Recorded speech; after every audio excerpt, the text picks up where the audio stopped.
Selamat pagi semuanya. Terima kasih untuk kesempatan yang telah diberikan kepada kami. Pada saat ini kami akan melakukan observasi wawancara mengenai etika moral di lingkungan kerja Satpol PP. Jadi tujuan kami untuk melakukan wawancara ini, di mana kami ingin mengetahui apakah etika moral ini diterapkan di lingkungan kerja Satpol PP. Pada kesempatan kali ini, izinkan kami untuk memperkenalkan diri.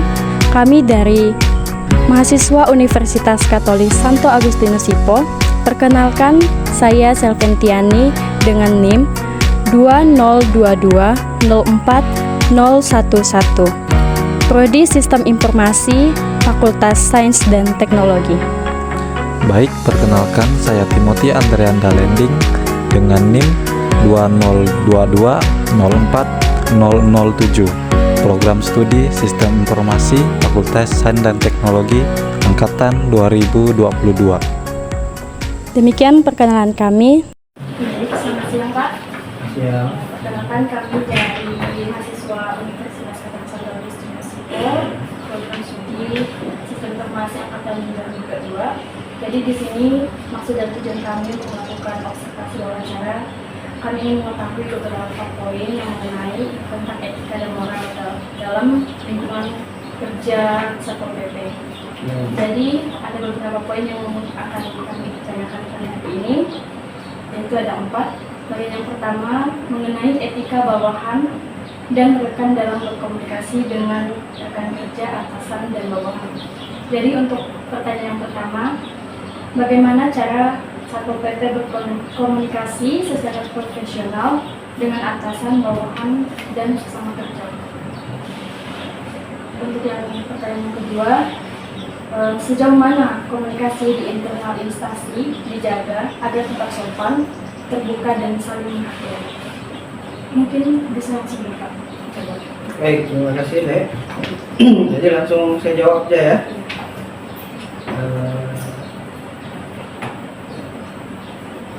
Jadi yang pertama, bagaimana cara anggota Satpol PP berkomunikasi secara profesional dengan atasan, bawahan, dan sesama rekan kerja.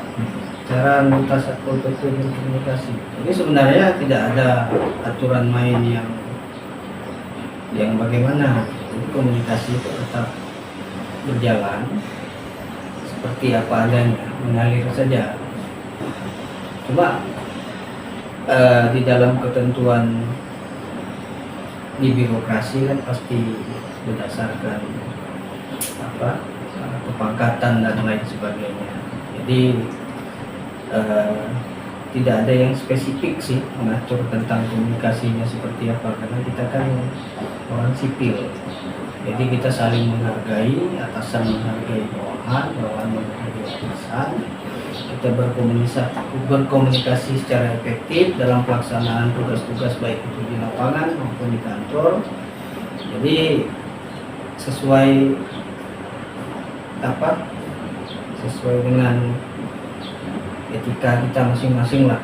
Jadi tidak ada diatur ini bawahan harus begini, atasan harus begini. Memang tidak ada, karena memang kita mengacu kepada aturan disiplin pegawai negeri sipil. Cuma memang agak beda kita di Satpol PP ini memang sebenarnya mengedepankan konsep yang mana pimpinan tertinggi itu adalah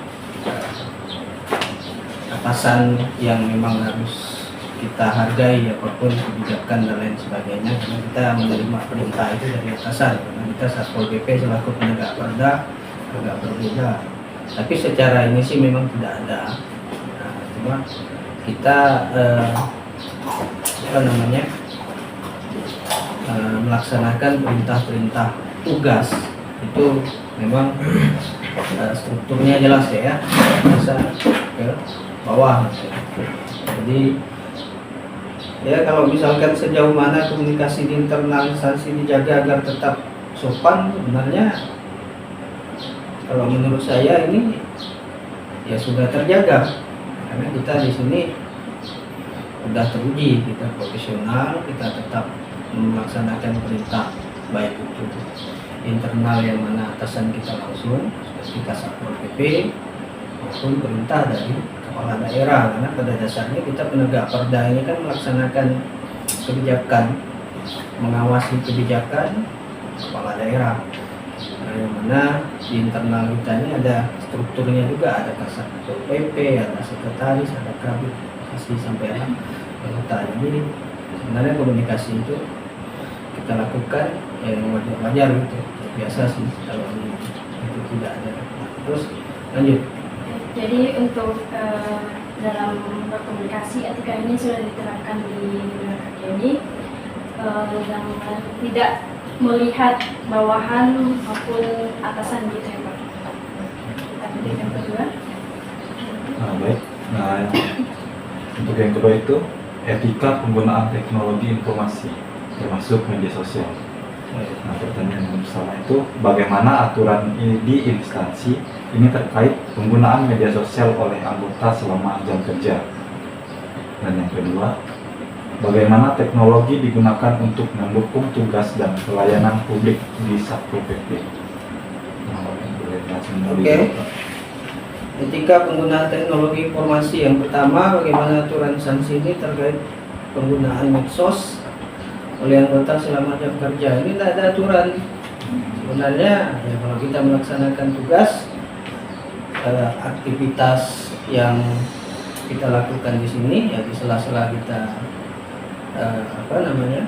kan tidak selama jam kerja itu kita bekerja terus, ada waktu free-nya juga kita nyantai ya, silakanlah kalau misalkan mau menggunakan media sosial. Jadi tidak ada aturan yang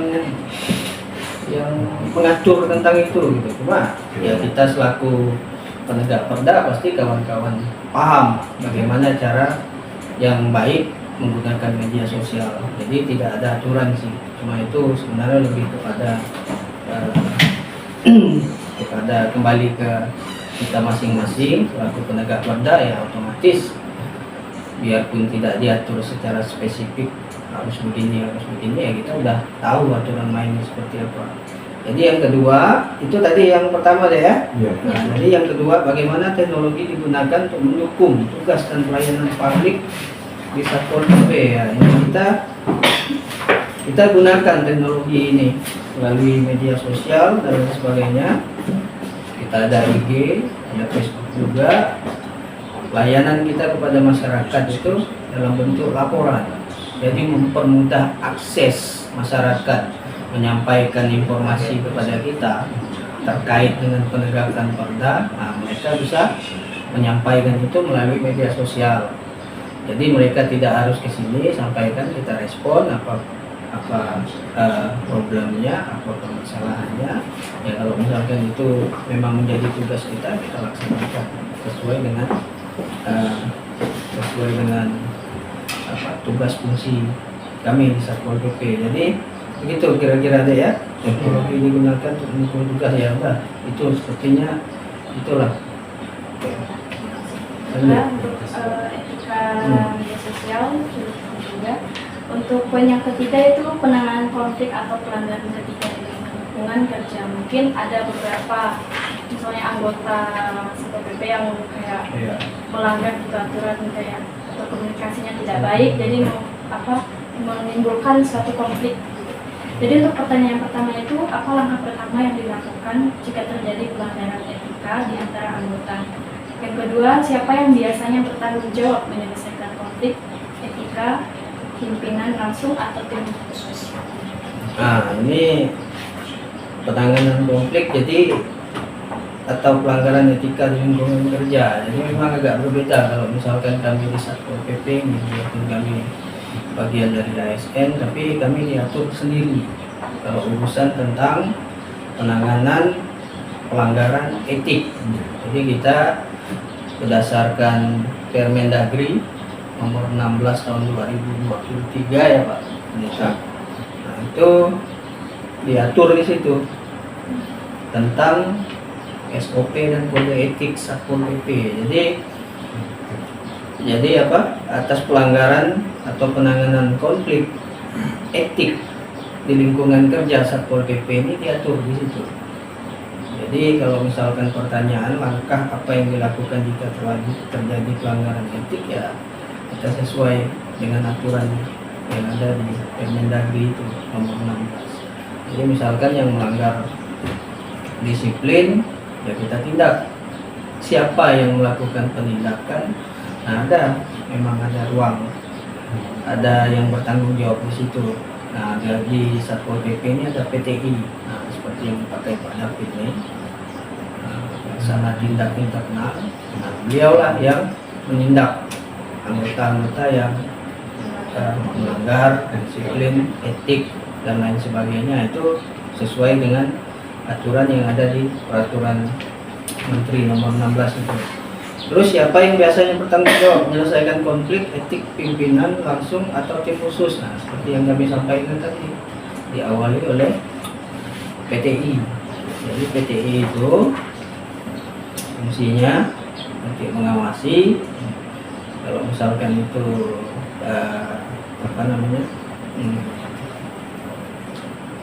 indikasi pelanggaran yang jelas, itu dibawa ke MKE, Majelis Kode Etik. Majelis Kode Etik itu diketuai oleh sekretaris dan beberapa kepala bidang.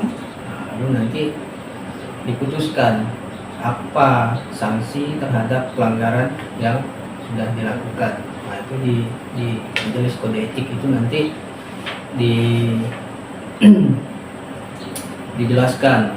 Jadi apa-apa saja, nah, itu memang domainnya pimpinan kalau memberikan sanksi. Ya, lanjut. Itu mungkin dah terjawab ya? Ya, terjawab. Oke, ini pertanyaan terakhir. Konsekuensi terhadap pelanggaran etika di lingkungan kerja. Yang pertama itu, apa sanksi yang biasa diberikan jika seseorang melanggar etika kerja di Satpol PP? Yang kedua, apakah pemberian sanksi bersifat adil dan konsisten untuk semua anggota tanpa memandang jabatan? Ya. Jadi kita kembali ke SOP dan kode etik Satpol PP. Jadi kalau misalkan pertanyaannya apa sanksi yang bisa diberikan jika seorang, itu jelas. Jadi di MKE itu ada etik. Itu yang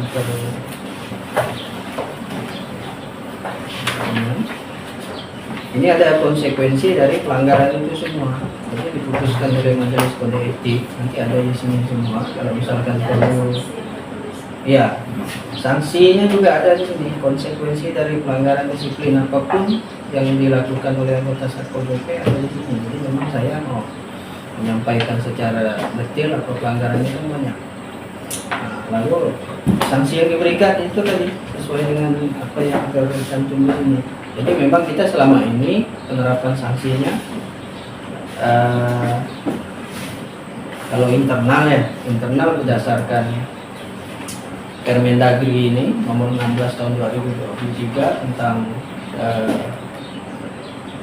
kode etik polisi Pamung Praja. Lalu kalau misalkan pelanggarannya udah pelanggaran berat, nah, sudah tidak bisa kita ambil tindakan atau memberikan sanksi secara internal, itu kita kembalikan kepada BKPSDM. Jadi itu kembali kepada aturan tentang disiplin pegawai ASN, baik itu P3K maupun pegawai negeri sipil, diatur secara lebih lanjut di aturan disiplin kepegawaian. Nah, itu yang berwenang itu bukan di internal Satpol PP saja, cuma kita menyampaikan di dasar-dasar pelanggarannya seperti apa yang sudah dilanggar, lalu kita sampaikan ke BKPSDM. Jadi di sanalah yang nanti memberikan sanksi sesuai dengan pelanggaran. Jadi kalau misalkan sesuai kode etik ini cuma internal, ya. Sifatnya internal, permintaan internal, yang bukan pelanggarannya bukan cuma pelanggaran etik ya, bukan pelanggaran disiplin berat. Jadi nanti kalau misalkan itu disiplin berat, ya nggak bisa kita serahkan kepada BKPSDM sesuai dengan jenis pelanggaran yang dilakukan. Tanpa memandang jabatan. Iya, tanpa memandang jabatan. Jadi tidak menutup kemungkinan siapapun dia kalau melanggar aturan disiplin kepegawaian itu sama, dilakukan sama. Tidak, siapapun lah ya, tidak memandang jabatan dan lain sebagainya. Jadi konsekuensi terhadap pelanggaran itu tadi ya. Jadi kita ada dua di Satpol PP itu yang jelas, di Satpol PP itu ada itu tadi yang kita sebutkan tadi, kode etik Satpol PP ini menjadi acuan kami.